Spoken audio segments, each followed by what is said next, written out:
साथियों नमस्कार। BS Rajput chemistry classes में आप सबका हार्दिक स्वागत है। आज हम बात करेंगे अभिक्रिया की कोटि और अणुसंख्यता की, और हम शून्य कोटि, प्रथम कोटि, द्वितीय कोटि, तृतीय कोटि की क्रियाओं की संक्षिप्त में चर्चा करेंगे। आइए हम सबसे पहले बात करें प्राथमिक अपक्रियाएं, यानी ऐसी अपक्रियाएं जो सरल होती हैं, केवल एक ही पद में पूर्ण होती हैं। कुछ अपक्रियाएं ऐसी होती हैं जो एक पद में पूर्ण न होकर के कई पदों में पूर्ण होती हैं। इनको हम जटिल अपक्रियाएं या कॉम्प्लेक्स रिएक्शंस कहते हैं। तो जो जटिल अपक्रियाएं होती हैं उनके लिए अपक्रिया की कोटि समीकरण देख करके या अणुसंख्यता भी समीकरण देख करके नहीं बता सकते। तो अभी हम इसके पहले के भाग में अपक्रिया की कोटि की परिभाषा पढ़ चुके हैं। दर निर्धारक पद पर सांता पदों की घातों पर लगी घातों के योग को हम अपक्रिया की कोटि कहते हैं। इस तरह से एक बार फिर से अपन दोहरा लें। ये समीकरण है a b + c c d d के लिए r बराबर k a की पावर x और b की पावर y है। तो यहाँ पे अपक्रिया की कोटि x + y बराबर n होगी। तो अब हम इसके लिए अभी जो k है दर स्थिरांक k की इकाइयों की चर्चा करेंगे। तो यहाँ पे क्योंकि r बराबर k a की पावर x और b की पावर y है, यानी सांता पे n की घात चढ़ी है, तो k बराबर क्या हो जाएगा, बेग बटे a की घात x धन b की घात y, यानी जो बेग की इकाई क्या होगी, सांता बटे समय, यानी मोल प्रति सेकंड, मोल प्रति लीटर प्रति सेकंड है, बटे सांता की घात n क्या हो गया, x + y हो गया। तो ये k की जो इकाइयां हैं वो काय की इकाई हो जाएंगी, सांता बटे समय गुणा 1 बटे सांता की घात n की इकाई हो जाएगी। अब हम बात करें शून्य कोटि की अपक्रिया के लिए k की इकाई क्या होगी। शून्य कोटि की अपक्रिया के लिए आपको पता है कि सांद्रता की शून्य कोटि पे निर्भर, माने शून्य घात पे निर्भर करता है। तो k बराबर हो जाएगा मोल प्रति लीटर प्रति सेकंड, तो ये हो गया सांद्रता बटे समय, और 1 बटे सांद्रता की घात n यहाँ पे जो कोटि है तो ये इसकी जगह पे हो जाएगा 0। तो इस पूरे का मान हो जाएगा 1। तो सांद्रता पद जो स्थिरांक है इसकी जो इकाई हो जाएगी मोल प्रति लीटर, यानी सांद्रता बटे समय, यानी प्रति सेकंड। प्रथम कोटि की अपक्रिया के लिए यहाँ पे सांद्रता जो n है, n की जगह 1 हो जाएगा, और यहाँ पे 1 रख लीजिए। तो ये हो जाएगा मोल प्रति लीटर से मोल प्रति लीटर कट जाएगा, 1 बटे सेकंड बचेगा, यानी सेकंड में बस हो जाएगा प्रथम कोटि की अपक्रिया के लिए। इसी प्रकार द्वितीय कोटि की अपक्रिया के लिए यहाँ पे घात 2 रख देते हैं, तो 1 से 1 घात कैंसिल हो जाएगी, नीचे मोल प्रति लीटर बचेगा। तो जैसे ऊपर पहुँचेगा तो मोल माइनस में हो जाएगी घात, और लीटर की प्लस में हो जाएगी, और सेकंड नीचे है तो सेकंड की माइनस में हो जाएगी, यानी ये हो जाएगा प्रति मोल लीटर प्रति सेकंड। अब यदि हमें दिया हो कि k बराबर 2.3 गुणा 10⁻5 लीटर प्रति मोल प्रति सेकंड है, तो हम इसकी जो दर स्थिरांक की इकाई है इसके आधार पर हम बता देंगे कि ये अपक्रिया की कोटि इसकी कितनी होगी, 2 होगी, क्योंकि इसका ये स्थिरांक की जो इकाई है अभिक्रिया की द्वितीय कोटि के अपक्रिया के स्थिरांक जैसा दिख रहा है आपको। यदि k बराबर 3 × 10⁻4 प्रति सेकंड है, तो आप देख रहे हैं कि प्रति सेकंड किसके लिए है, प्रथम कोटि की अपक्रिया के लिए है, तो ये प्रथम कोटि की अपक्रिया होगी। तो हम दर स्थिरांक की इकाई देख करके बता सकते हैं कि वो अपक्रिया किस कोटि की है। कुछ उदाहरण देख लें, कभी कभी कुछ उदाहरण पूछ ले जाते हैं। तो देखिए यहाँ प्रथम कोटि की अपक्रिया के, देखो ये रेडियम के विघटन की अपक्रिया है, ये प्रथम कोटि की है, रेडियम की सांद्रता पर निर्भर करती है। N2O5 का विघटन ये भी प्रथम कोटि की है। एथिलीन का जो हाइड्रोजनीकरण है ये भी प्रथम कोटि की क्रिया है। H2Cl2 का विघटन ये प्रथम कोटि की क्रिया है। हाइड्रोजन परऑक्साइड का विघटन भी प्रथम कोटि की है। और नाइट्रेट का विघटन भी प्रथम कोटि है। N2 का विघटन भी प्रथम कोटि की क्रिया है। कुछ द्वितीय कोटि की क्रियाएं देखें। NO2 प्लस F2 ये भी द्वितीय कोटि की है। H2I2 प्लस 2HI ये भी द्वितीय कोटि है, ये भी द्वितीय कोटि की क्रिया है। एथिल एसीटेट का सोडियम हाइड्रोक्साइड के साथ क्रिया करने पर ये भी द्वितीय कोटि की है, ये भी द्वितीय कोटि की क्रिया है। और कुछ इसमें तृतीय कोटि की क्रियाएं भी दी है। 2NO प्लस O2 बराबर 2NO3 ये भी तृतीय कोटि की क्रिया है। NO प्लस Br2 ये भी तृतीय कोटि की क्रिया है। कुछ भिन्नात्मक कोटि की क्रियाएं भी दी हैं, जैसे एसिटल्डिहाइड का विघटन ये 1.5 कोटि की क्रिया है। CO प्लस Cl2 ये क्रिया भी 3.5 2.5 की कोटि की है।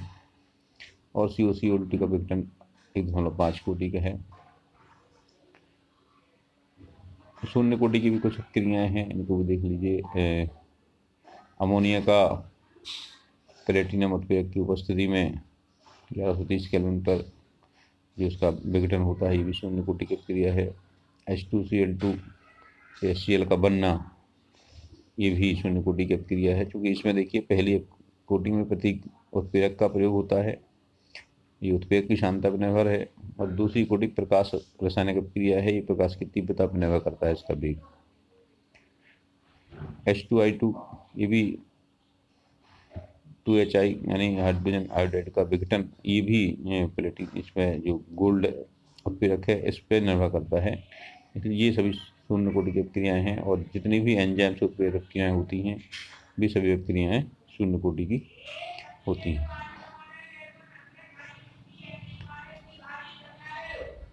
अब आपको कुछ दूसरे प्रकार की क्रियाएं हैं, इनको आभासी एकाणु की क्रियाएं छद्म एकाणु।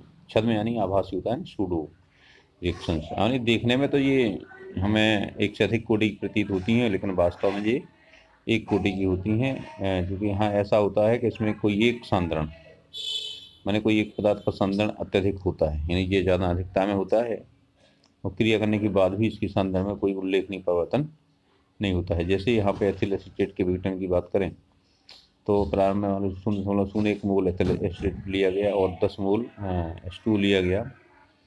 ये क्रिया करने के बाद एसिटिक अम्ल और एथिल अल्कोहल बनाता है। तो प्रारंभ में सांद्रता हमने एथिल एसीटेट के लिए 0.01 मोल, जल के लिए 10 मोल और ये 0 थे।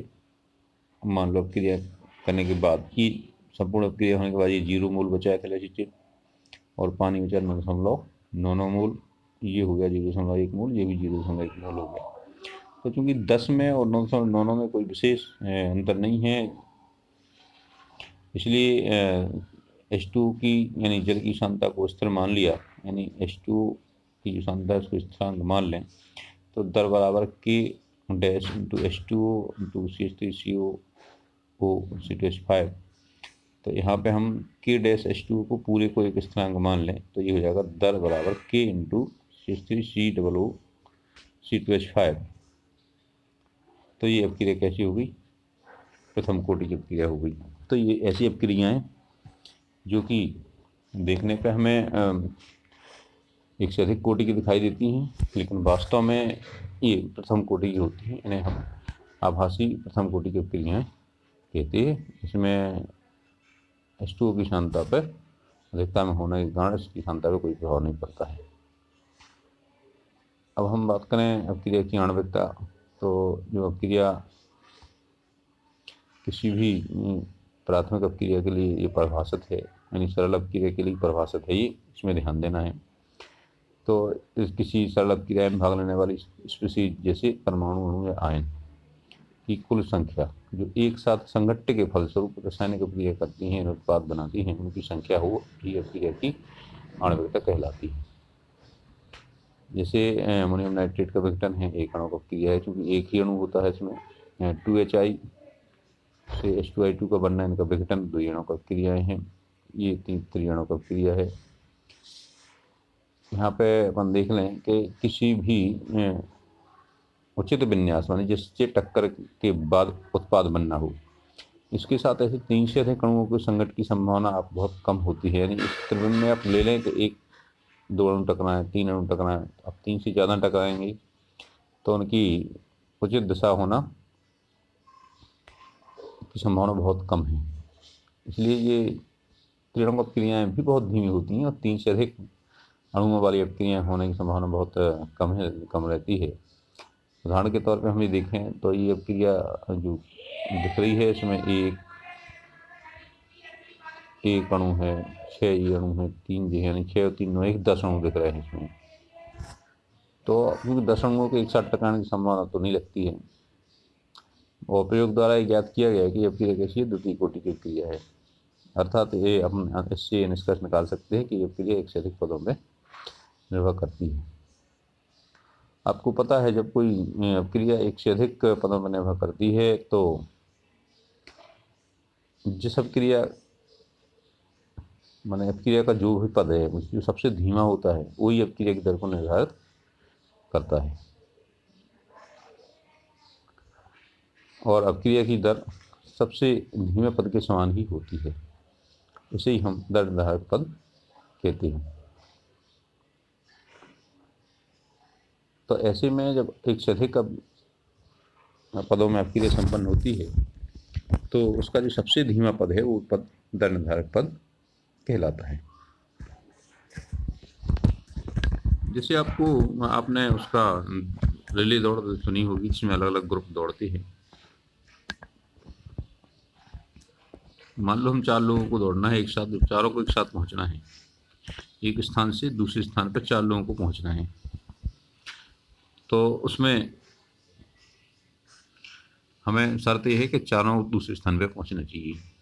तो अब 4 में से मान लो 3 बहुत तेज दौड़ते हों, वो तो मान लो 5 मिनट में ही पहुंच गए दूसरी जगह, लेकिन जो चौथा है वो उसको बहुत धीमा दौड़ता है, मान लो उसको 15 मिनट लग गए, तो जो आपका रिजल्ट है वो क्या आएगा, 15 मिनट ही आएगा। यानी जो सबसे धीमा होगा अपक्रिया की दर वही होगी। यहाँ पर उदाहरण देख लें, हाइड्रोजन परऑक्साइड का विघटन जब क्षारीय माध्यम में आयोडाइड आयन की उपस्थिति में होता है तो इसका जो वेग समीकरण क्या होगा, -dH2O2/dt बराबर KH2O2 इंटू I माइनस। यह अपक्रिया H2O2 तथा I माइनस की सांद्रता की 1 के घात पर निर्भर करती है।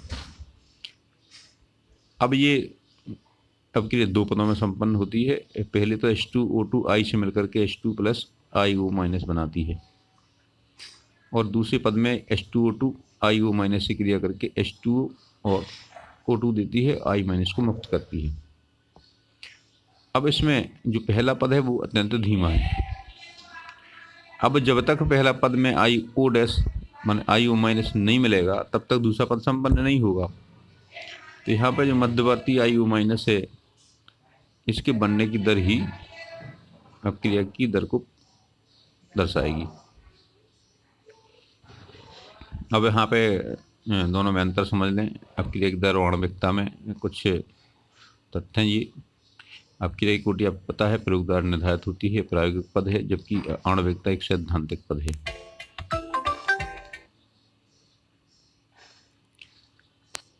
यह जो अपक्रिया की कोटि है ये पूर्णांक है, शून्य भी हो सकती है और भिन्न भी हो सकती है, जबकि आणविकता केवल पूर्णांक होती है, ये भिन्न या शून्य नहीं हो सकती। अभिक्रिया की कोटि सरल और जटिल दोनों प्रकार की अपक्रिया